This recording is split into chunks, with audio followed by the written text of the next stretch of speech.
दरम्यान आशा भोसलेंचा हा जीवन प्रवास कसा राहिलाय आपण पाहूया.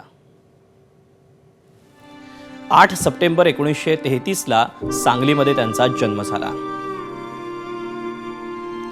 वडील दीनानाथ आणि आई शेवंती मंगेशकरांच्या पोटी आशा भोसलेंचा जन्म झाला.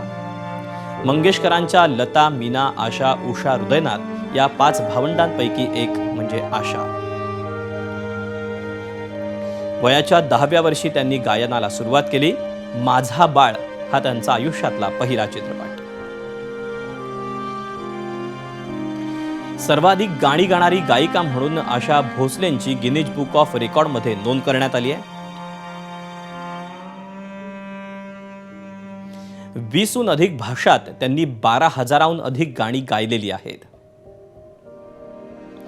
900हून अधिक चित्रपटांसाठी देखील त्यांनी गाणी गायली.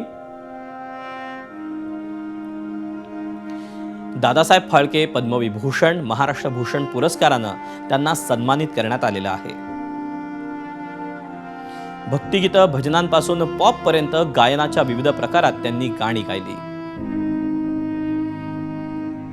त्यांना 2 वेळा राष्ट्रीय, 7 वेळा फिल्मफेअर पुरस्कारानं देखील सन्मानित करण्यात आलं. त्याच्या विजेत्या राहिल्या.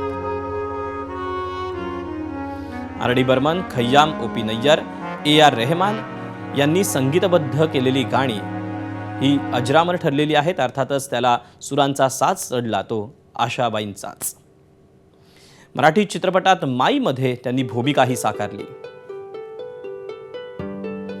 1997ला ग्रॅमी अवॉर्ड मिळवणाऱ्या आशा भोसले या पहिल्या भारतीय गायिका ठरल्या. गाण्याइतक्याच उत्तम स्वयंपाकाबद्दल देखील त्या प्रसिद्ध होत्या. 2002 मध्ये आशाज नावानं त्यांनी दुबईत पहिलं हॉटेल सुरू केलं.